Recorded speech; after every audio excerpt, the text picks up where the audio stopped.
Stay with me, because the moment Daniel Whitmore opened that door, his entire past came crashing back in a single breath. The sound came first, a hollow echo of plastic striking polished marble, sharp enough to cut through the silence of a 12,000-square-foot mansion that rarely heard anything unplanned, and then he saw her, kneeling on the cold white floor beneath the sweeping staircase, a woman in a faded gray uniform, her movements slow, careful, like every inch of her body carried a weight too heavy to name. Daniel didn't recognize her at first. Not the way she looked now, thinner, exhausted, one hand unconsciously supporting the curve of her 7-month pregnancy. But then she turned slightly, brushing a strand of hair behind her ear, and time stopped, because there was no mistaking Emily Carter, the girl who used to outrun him barefoot down dirt roads, the girl who once stood between him and everything that tried to break him when they had nothing, absolutely nothing. His breath caught, just for a second. A rare fracture in a man who controlled billion-dollar deals before breakfast, and suddenly the mansion felt smaller, quieter, as if the walls themselves were waiting for him to say something that made sense of what he was seeing. Emily didn't look up right away, her focus fixed on the faint streak of dirt she was trying to erase, but her hand trembled slightly, and when she finally did lift her eyes, it wasn't surprise that filled them, it was recognition layered with something deeper, something heavier. Something that had been carried too long. "Daniel," she said softly, like the name itself belonged to another lifetime, and the way she said it made everything shift, because it wasn't just a greeting, it was history, unfinished and unresolved. He took a step closer, the sound of his shoes against marble suddenly too loud, too deliberate, and for the first time in years, he didn't know what to say, because nothing about this moment fit the life he had built. The life where problems came with numbers and contracts, and could be solved with precision. "You shouldn't be here," he said finally, but even as the words left his mouth, he knew they were wrong. Because she wasn't supposed to be here like this, not on her knees, not working for strangers, not carrying a child alone in a place that didn't know her story. Emily gave the smallest shake of her head, almost a reflex, her hand tightening protectively over her stomach, and when she spoke again, her voice barely rose above a whisper. "I didn't have a choice." And that was the moment something inside Daniel shifted, not dramatically, not loudly, but enough, because choices were the one thing he had built his entire world on, and hearing that she had none felt like a crack in everything he believed. Somewhere in the distance, a clock ticked, steady and indifferent, marking seconds that suddenly felt too important to waste, and Daniel realized that whatever had brought Emily Carter into his house, into his life again, wasn't random, it wasn't coincidence, it was something else, something waiting to be uncovered. Something that had already begun to change everything whether he was ready for it or not. Daniel did not move right away, and that was the first thing that felt wrong, because he was a man who always moved, always decided, always controlled the next step before anyone else even realized there was one. But now he stood there watching Emily Carter slowly reach for the fallen bucket, her movements careful, almost rehearsed, as if she had learned to make herself smaller in rooms that were never meant for her. And the silence stretched longer than it should have until the distant sound of heels echoed from the hallway behind him, sharp and precise, cutting through the moment like a reminder of the world he belonged to. "Sir, is there a problem?" The head housekeeper's voice carried a tone that was polite on the surface but tight underneath, the kind of tone that measured everything by efficiency, by order, by who belonged and who did not, and Daniel turned slightly, just enough to see her standing there with a tablet in hand, eyes already scanning the situation, already forming conclusions. "No problem," he said at first, automatic, but then his gaze shifted back to Emily, and something in the way she lowered her eyes again made that answer feel incomplete, and for the first time in years he corrected himself. "Actually, there is." And that single sentence changed the air in the room. The housekeeper stiffened, her posture straightening as if preparing for a correction, but before she could speak, Daniel stepped forward, closing the distance that had somehow grown too large between him and Emily, and when he stopped, he noticed details he could not ignore, the faint discoloration on her sleeve where cleaning chemicals had soaked through fabric that was too thin, the slight pause in her breathing like she was constantly measuring how much energy she could afford to use, the quiet instinctive way her hand remained over her stomach as if protecting something no one else in this house had even acknowledged. "How long have you been working here?" he asked, his voice quieter now, not the voice he used in boardrooms or negotiations, but something steadier, something more personal, and Emily hesitated, just for a second, like the question itself required permission to answer before she said, 3 weeks. And the number landed heavier than it should have, because 3 weeks meant she had been here long enough to be invisible, long enough for no one to question it, long enough for this to become normal. Daniel glanced back at the housekeeper, and the look in his eyes was enough to make her shift uncomfortably. "Who hired her?" he asked, and the answer came quickly, almost defensively. "She was placed through a service, sir, fully screened, no issues reported."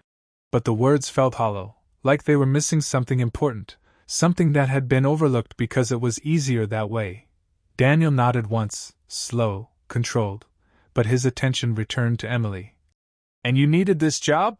he asked, and this time she did not look away, her eyes meeting his fully, and in that brief connection he saw something he had not expected, not weakness, not even desperation, but exhaustion layered over determination, the kind that did not come from one bad decision but from a series of circumstances that kept narrowing until there were no good options left.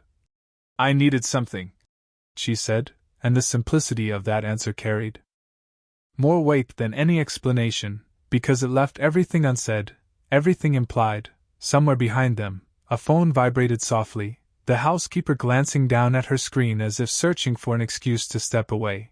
But Daniel did not dismiss her yet, not until he asked one more question, one that shifted the ground beneath all of them. "Did anyone here know who she was?" And the silence that followed was immediate, uncomfortable, because the answer was obvious. No one had known, no one had asked, and that realization settled into the room like something that could not be undone.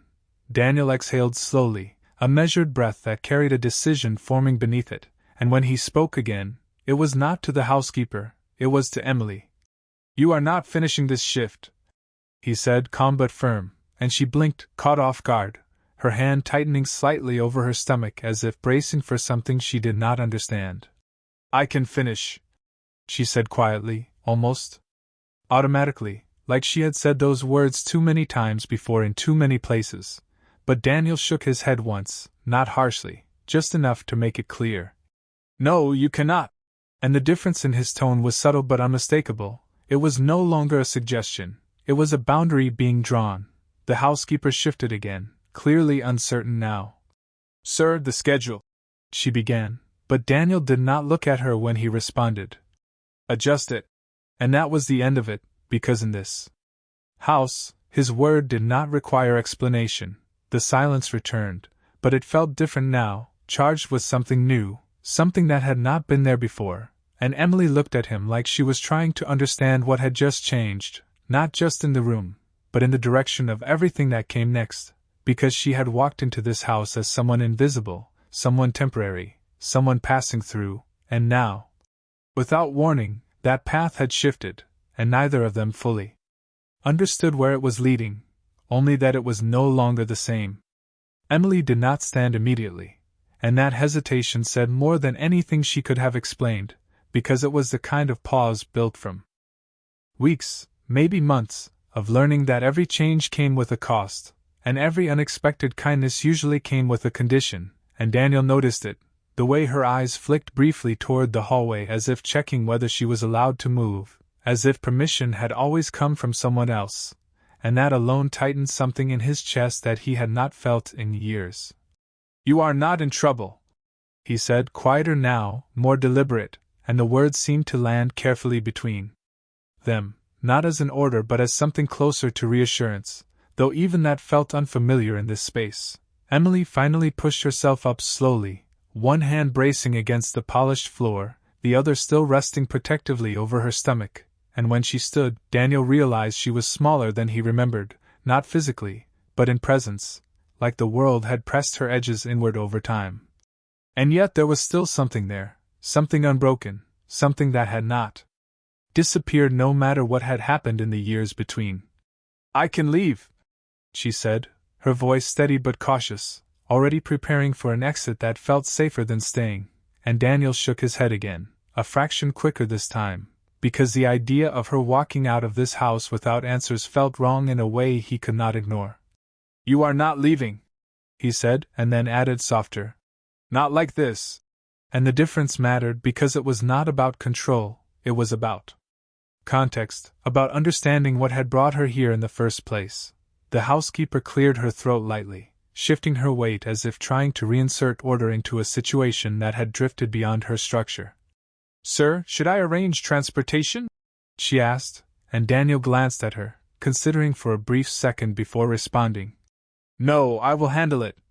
And that answer ended her involvement, because it signaled something personal, something outside the usual hierarchy of staff and schedules.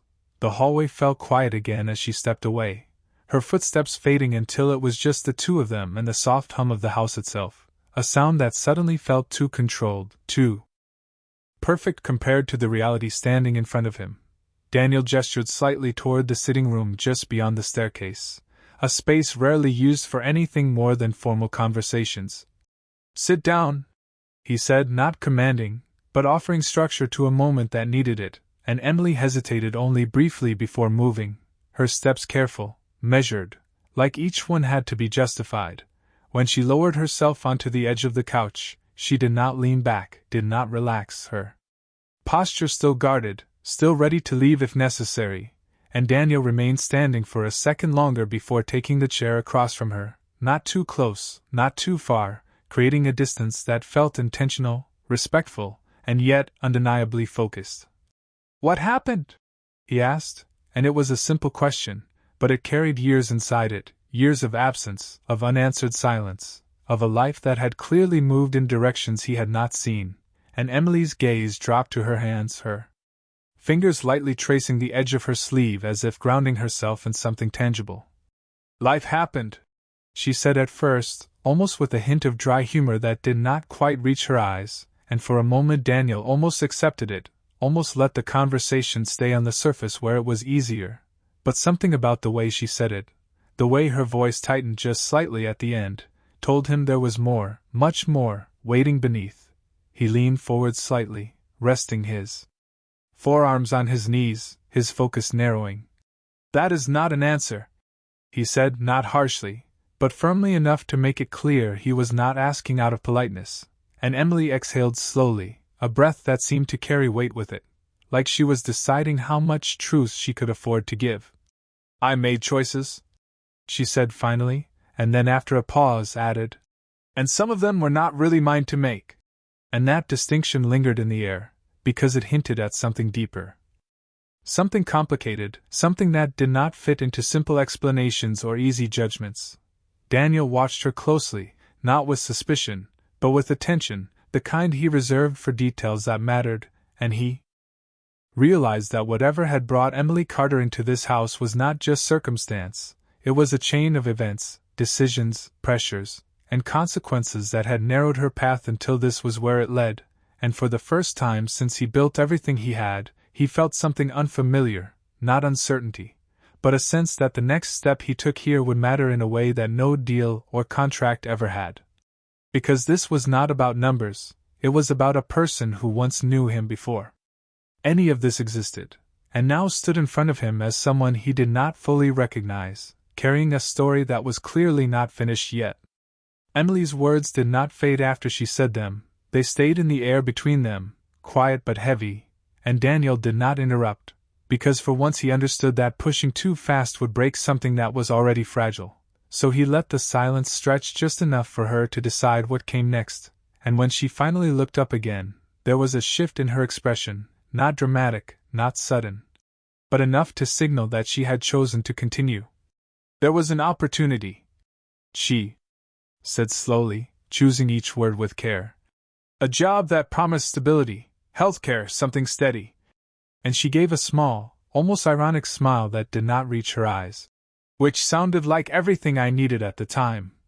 And Daniel listened without moving, his attention fixed, because the way she said it made it clear that whatever came after that opportunity had not matched the promise. It came with conditions, she added after a brief pause, and her hand moved slightly over her stomach, a subtle gesture that carried meaning without explanation, and Daniel's gaze followed that movement, not out of curiosity, but because it connected directly to what he needed to understand. "What kind of conditions?" he asked, his voice even, controlled, but there was something beneath it now, something sharper, something more focused, and Emily hesitated again. But this time it was different, not uncertainty, but calculation, as if she was measuring what could be said out loud and what still had to remain guarded. "The kind that are written in contracts no one reads carefully enough," she said, and the phrasing was precise, deliberate, and Daniel recognized it immediately, because he had seen those contracts before, not personally, not in his own company, but in the wider world he operated in, agreements that looked standard on the surface but carried clauses that could reshape someone's entire life without them fully realizing it. He leaned back slightly, processing. And for a brief moment his mind moved through possibilities. Through connections, through names and firms and deals that operated on the edges of legality without crossing lines that could be easily challenged. And then he asked the question that mattered most. "And you signed it?" And Emily nodded once, a small motion that held no regret, only acknowledgement. "I signed it," she said, because at the time, it felt like the only way forward. And that answer landed with a weight that Daniel could not ignore, because it meant she had not chosen freely, she had chosen within limits that someone else had set. The room felt quieter now, more contained, as if the conversation itself had narrowed the space around them, and Daniel's gaze sharpened slightly. "Who offered it?" he asked, and this time Emily did not answer immediately, her eyes shifting briefly toward the window, toward the controlled landscape outside that stood in stark contrast to the uncertainty she was describing, and when she spoke again, her voice was lower, more measured. "A subsidiary," she said. "A smaller firm, but connected to something bigger." And Daniel's mind moved quickly, mapping that description against the network of companies he knew, the partnerships, the investments, the entities that operated under larger umbrellas, and a quiet realization began to form, not complete yet, but close enough to create a tension he could feel. "Connected how?" he pressed, and Emily looked back at him, meeting his gaze fully now, and there was something in her eyes that had not been there before, something that resembled warning, not for herself, but for what he was about to discover.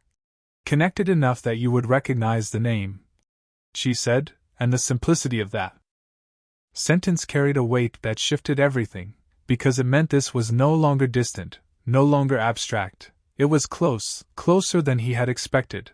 Daniel did not respond right away, because in that moment he understood that the next piece of information would not just explain her situation, it would implicate something within his own world, something he had either overlooked or trusted without question. And that realization settled into him with a quiet intensity that replaced any lingering uncertainty. Emily watched him carefully, as if reading that shift, as if understanding exactly what was happening in his mind, and after a brief pause, she reached into the worn bag placed beside the couch, her movements steady despite the significance of what she was about to do, and she pulled out a thin folder, edges slightly creased, papers inside neatly organized despite their age. And she held it for a second before extending it toward him, not dramatically, not urgently, just enough to make it clear that this was the next step, the next truth. Daniel took it slowly, his fingers brushing against the paper, and as he opened the folder, the room seemed to hold its breath, because whatever was written inside those pages was no longer just part of Emily's story, it was about to become part of his as well. Daniel did not flip through the pages quickly, and that alone revealed more about the moment than anything he could have said, because he was a man trained to process information fast, to scan, to decide, to move, but this time he slowed down, his eyes moving line by line as if each word demanded to be understood in full, and the first thing he noticed was how ordinary it looked, standard formatting, legal language. Nothing that would raise concern to someone not looking closely, but Daniel had spent years around contracts, around structures designed to appear clean while hiding complexity beneath, and it did not take long before the pattern began to reveal itself. Clauses nested inside clauses, conditions tied to timelines, obligations framed as benefits. And then he saw it.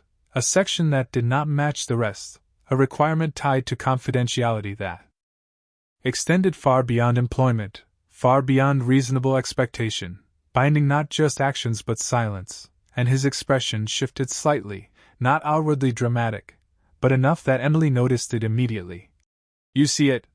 she said quietly, not as a question but as confirmation, and Daniel did not look up right away, because he was still reading, still connecting the structure of the agreement to the outcomes sitting in front of him, and when he finally did lift his gaze, there was a precision in it that had not been there before. "This was not just a job," he said, his voice controlled, analytical. "This was leverage." And Emily nodded once, her posture remaining steady even as the weight of that truth settled more visibly between them. "At the time, it did not feel like that," she said, and there was no defensiveness in her tone, only clarity. "At the time, it felt like stability." And that distinction mattered because it explained everything without needing to justify anything. Daniel closed the folder halfway, his thumb holding his place as his mind moved ahead, mapping the implications, and then he asked the question that had already begun forming the moment he recognized the structure. "What did they ask in return?" And this time Emily did not hesitate, because this was the part she had already decided to reveal. "Compliance," she said simply.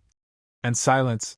And the way she said it made both words feel heavier than they sounded, because they were not temporary, they were continuous, they extended beyond the contract itself.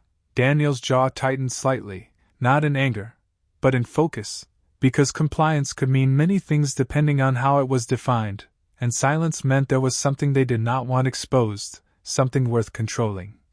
"And when you stopped complying?" he asked, his tone still even, but the question itself carried an edge, and Emily's gaze shifted briefly, not away, but inward, as if revisiting a moment she had already processed more than once. "The conditions changed," she said, and then added after a brief pause. "Or maybe they were always there and I just understood them differently." And that subtle correction carried weight, because it suggested the situation had not escalated, it had revealed itself. Daniel nodded slowly, absorbing that, and then he opened the folder fully again, flipping to the final pages where signatures and affiliations were listed, and that was when the connection became clear, not abstract anymore, not implied, but direct, the name of the parent company printed cleanly at the bottom, a name he knew. A name that existed within his own network of partnerships and investments, not central, not something he managed daily, but close enough that it should have been visible, and for a brief second the room felt different, not physically, but in understanding, because what had seemed like a distant problem was now connected to something inside his own structure. Emily watched his reaction carefully, and when she spoke again, her voice was steady, almost calm in contrast to the significance of what he had just seen. "I did not know at first," she said. "Not how far it reached." And Daniel believed her, not because of emotion, but because the contract itself was designed that way, layered, segmented, structured to hide the full picture from anyone not positioned to see it. He closed the folder slowly this time, his fingers resting on the cover as his thoughts aligned, and when he spoke, his voice had shifted again, not louder, not harsher, but more decisive. "You were placed here," he said, and Emily's expression did not change, which was answer enough, and that realization settled into place with a clarity that left little room for doubt, because this was no longer just about a contract, it was about positioning, about proximity, about placing someone exactly where they needed to be without drawing attention. "Why this house?" he asked, and the question carried multiple layers, because it was not just about location, it was about intention, and Emily exhaled quietly before answering. "I was told it was temporary," she said. "Just until another assignment opened." And then she added, more quietly, "But I think they needed me close." And the way she said it made the implication clear without needing to state it directly. Daniel leaned back slightly, the pieces now aligning into something that was no longer coincidence, no longer random, but structured, deliberate, and connected, and for the first time since he had walked into that room, the situation in front of him felt like something he understood completely, not because it was simple, but because it followed a pattern he had seen before, a pattern that always led to one conclusion: someone had designed this. Someone had planned it, and now, whether they realized it or not, they had placed it directly in front of him. Daniel did not speak immediately, and that silence was no longer uncertainty, it was calculation, the kind that had built everything he owned, but this time it was different, because the numbers were replaced with names, with decisions that affected a person sitting across from him, and as he leaned forward again, the folder resting in his hands, something in his posture shifted from observer to something else entirely. "They did not expect this," he said quietly, almost to himself, but Emily heard it, her eyes narrowing slightly as if she understood exactly what he meant, because nothing about this situation had been designed for discovery, especially not like this, not in a moment where the person at the center of the structure was now looking directly at it. Daniel closed the folder fully and set it on the table between them, a deliberate motion that marked a boundary, not the end of the conversation, but the beginning of something more focused. "You said they needed you close," he continued, his gaze steady on hers. "Close to what?" And the question carried weight, because it was no longer about her past, it was about the intention behind her presence here, in this house, in his space. Emily held his gaze for a second longer this time, as if confirming something internally before answering. "Close enough to be seen," she said, and then added, "but not noticed." And the distinction settled into the room with precision, because it explained everything about her role. Without needing further detail, she was meant to exist within proximity, within view, but without significance, without attention, until the right moment, whatever that moment was supposed to be. Daniel's expression tightened slightly, not outwardly emotional, but sharpened, because he understood that strategy. He had seen it used in negotiations, in acquisitions, in situations where influence needed to be established quietly before being revealed, and the realization that the same approach had been used here, in his own home, changed the context entirely. "And you stayed," he said, not as an accusation, but as a fact that needed clarification, and Emily nodded once, her hand resting lightly over her stomach again. "I stayed because leaving would have meant breaking the contract," she said. "And breaking the contract would have meant consequences I could not manage." And her voice remained steady, but there was a layer beneath it now, something that hinted at how real those consequences were, even if she did not describe them directly. Daniel leaned back slightly, his fingers resting against the arm of the chair, tapping once, a small habit that surfaced when he was thinking through something complex, and for a moment the room returned to silence. But this time it was different. It was not empty, it was full of alignment, of pieces fitting together into something that could no longer be ignored. "You are not under that contract anymore," he said finally, his tone measured, controlled, but definitive, and Emily's expression shifted slightly, not in disbelief, but in recognition that the statement itself was not simple, not as simple as it sounded. "It does not end that easily," she replied, and Daniel met that response without hesitation. "It does if I say it does." And the confidence in his voice was not arrogance, it was certainty, the kind that came from understanding exactly where his influence began and where it extended. Emily watched him closely, searching for something, maybe doubt, maybe hesitation, but she did not find it, and that absence created a quiet tension between them, because for the first time since she had walked into this house, the balance of control had shifted in a way she had not expected. "Why are you doing this?" she asked, and the question was simple, but it carried everything beneath it: history, distance, choices, time, and Daniel did not answer immediately, because the truth was not something he had fully defined yet, not in words, but it existed, clear enough that he did not need to explain it in detail. "Because you should not be here like this," he said finally, and the simplicity of that answer carried more weight than any longer explanation could have, because it was not about obligation, it was about recognition, about seeing something that did not align and deciding to change it. The room felt different again, quieter, more focused, as if the direction of everything had shifted slightly off its original path, and Emily exhaled slowly, a breath that seemed to release a fraction of the tension she had been carrying, though not all of it, not yet. Daniel reached for his phone then, the movements smooth, controlled, and when he unlocked it, his expression did not change, but his focus sharpened. Because the next step was no longer theoretical, it was action, and as he scrolled briefly before selecting a contact, he spoke without looking away from the screen. "I need to know who authorized this," he said, and it was not a question, it was a direction, one that extended beyond the room, beyond the house, into a network that would now be forced to respond. Emily watched him, not with fear, but with something closer to cautious anticipation, because whatever had been set in motion long before this moment was now being redirected, and neither of them could fully predict where it would lead, only that it would not remain hidden any longer, not now that it had been brought into the open. The call connected faster than usual, and that alone told Daniel everything he needed to know before a single word was spoken, because in his world, speed meant awareness, and awareness meant someone on the other end already understood the weight behind an unscheduled call.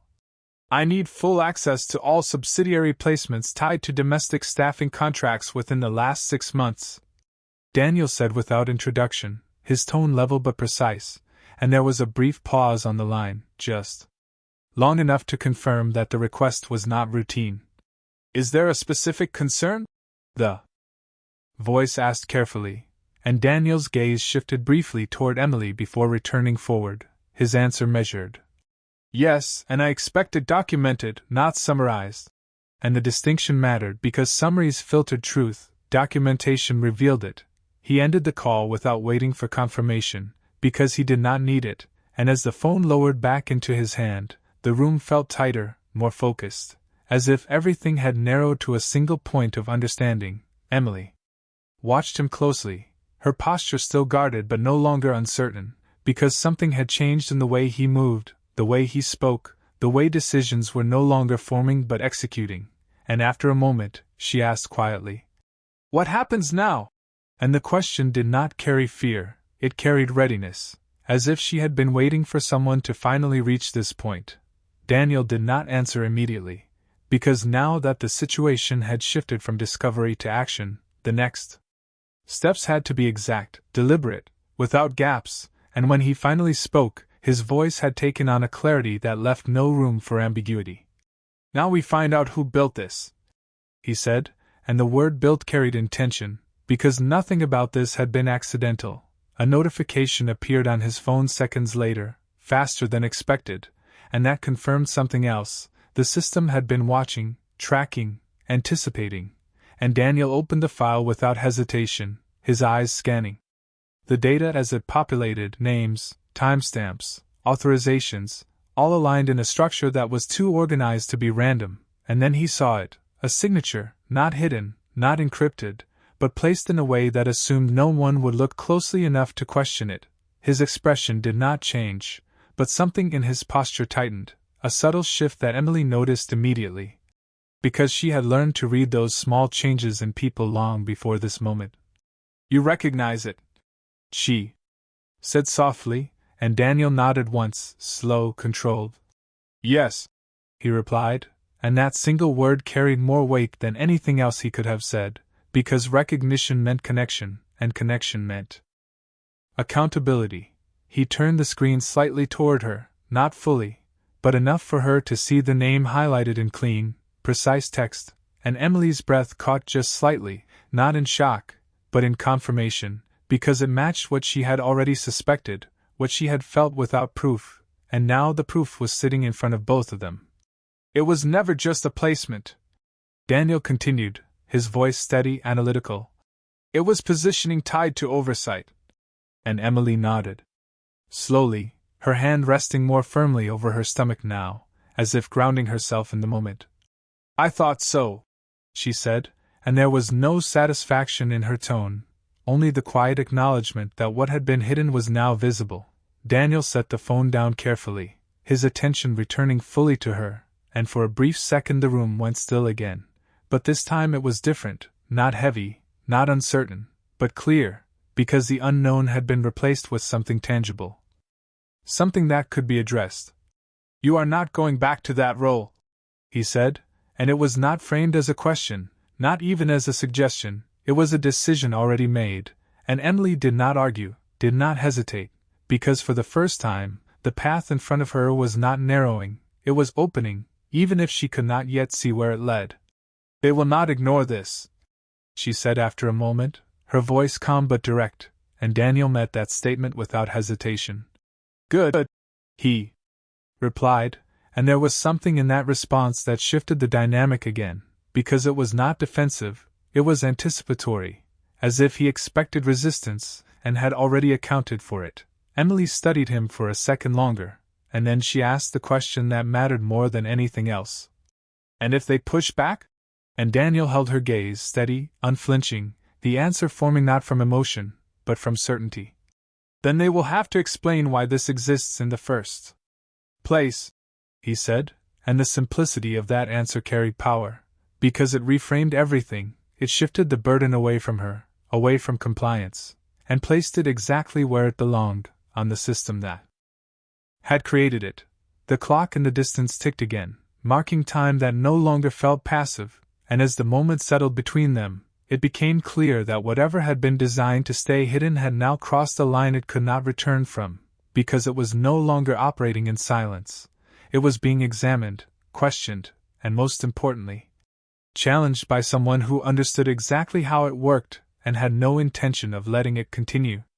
The room did not stay quiet for long, because silence like this never lasted when something had been exposed, and Daniel knew that before the next call even came in, the shift had already started somewhere beyond these walls, in offices, in systems, in places where decisions were made before most people even realized they were being affected.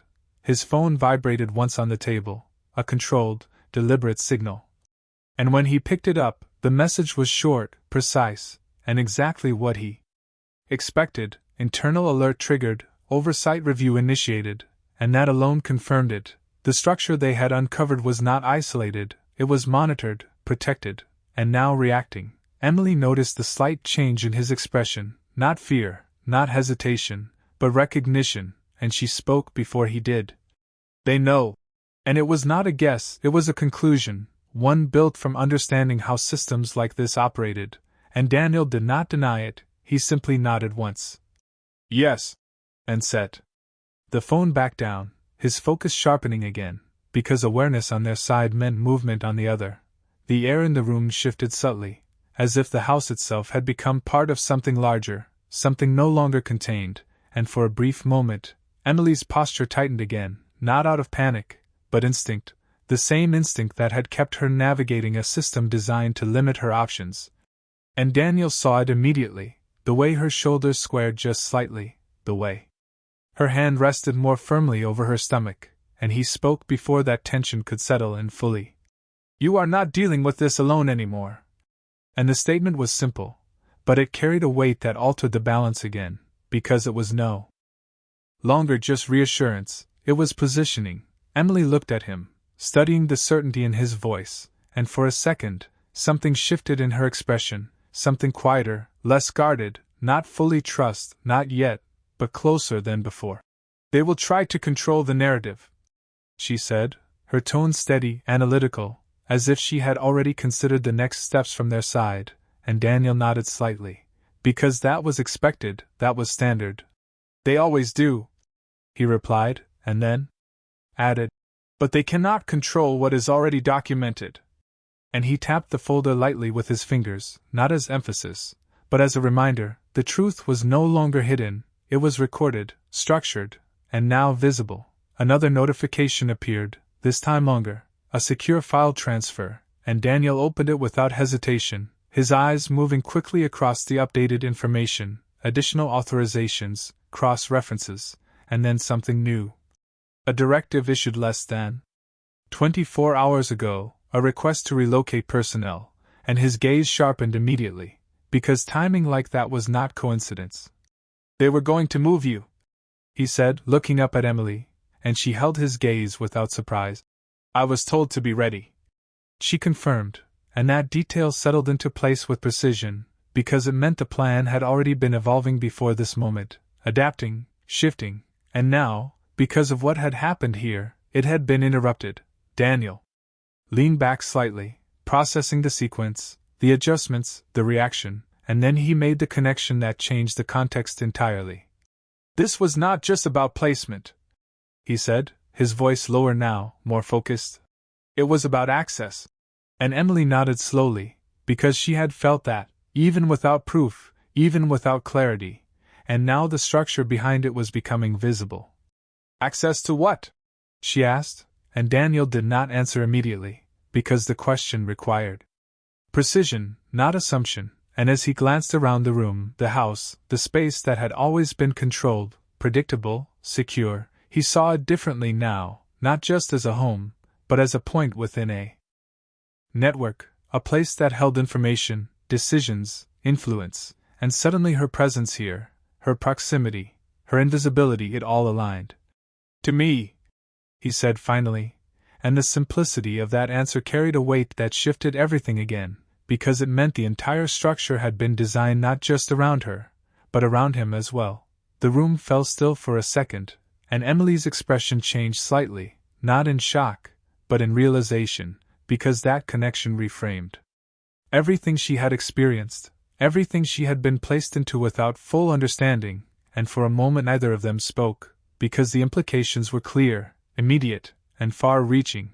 Daniel picked up the folder again, not to read it, but to hold it, grounding the moment in something tangible, and when he spoke again, his voice had shifted once more, not louder, not harsher, but more decisive. Then we stop it here, he said, and there was no hesitation in that statement, no uncertainty, because whatever had been set in motion had now reached a point where it could not continue the same way. Emily exhaled slowly, the tension in her shoulders easing just slightly, and for the first time since this conversation had begun, she leaned back into the couch, not fully relaxed, but no longer bracing for impact, because something fundamental had changed. The system that had controlled her path was now being confronted directly, and the person confronting it understood exactly how it worked. Outside, the light shifted slightly as clouds moved across the sky, subtle, almost unnoticeable, but enough to change the tone of the room, and inside, the direction of everything had shifted with it, because what had started as a quiet discovery had now become something else entirely, something active, something that would not stay contained, and both of them knew it, even if either said it out loud. The next move would not come from them alone, it would come from the system reacting to being exposed, and when it did, everything that had been hidden would have to step into the light. The stillness did not last, because moments like this never stayed quiet for long, and Daniel knew it before the low chime of the house system echoed softly through the room, signaling an incoming presence at the front gate, not unexpected, not random, but precisely timed, and his gaze shifted slightly, not toward the door, but toward Emily, as if confirming something neither of them needed to say out loud. That was fast, she said quietly, and there was no surprise in her voice, only recognition, because systems like this did not wait, they responded, and Daniel stood slowly, his movements controlled, deliberate, the same way he approached every situation where the outcome mattered, but this time it was not about negotiation or advantage, it was about clarity. Stay here, he said, not as a command, but as a measure, and Emily nodded once, her posture steady, her hand resting lightly over her stomach as she watched him move toward the entrance, each step measured against a moment that had already shifted beyond anything either of them had expected. The door opened without hesitation, and the man standing on the other side carried himself with the kind of confidence that came from operating within controlled environments, tailored suit, composed expression, the kind of presence that suggested authority without needing to announce it. But Daniel did not step aside, did not offer the usual courtesies, because this was not a meeting that followed standard protocol. Mr. Whitmore, the man began, his tone polished, measured. I believe there has been a misunderstanding regarding internal procedures. And Daniel held his gaze, unflinching, because the word misunderstanding was expected, predictable, and already dismissed before it was spoken. There is no misunderstanding, Daniel replied evenly, his voice calm but precise. There is documentation. And the distinction landed immediately, because it removed interpretation and replaced it with fact. The man's expression did not change dramatically, but there was a subtle shift, a recalibration. As if he had expected resistance but not this level of directness, and he adjusted quickly. "If we could discuss this privately," he suggested, glancing briefly past Daniel into the house, and that was when Daniel stepped slightly to the side, not to grant access freely, but to make a point, because privacy had already been removed from this situation the moment it was exposed. The man entered with measured steps, his attention scanning the space briefly before settling on Emily, and for the first time, something in his composure shifted, not outwardly obvious, but enough to register, because she was no longer invisible. No longer part of the background, she was the center of the situation, and Daniel closed the door behind them, the sound firm, final, marking the boundary of what would be addressed here. "You were placed under a structured agreement," the man said, directing his words toward Emily now, his tone controlled, professional. "And those agreements require adherence."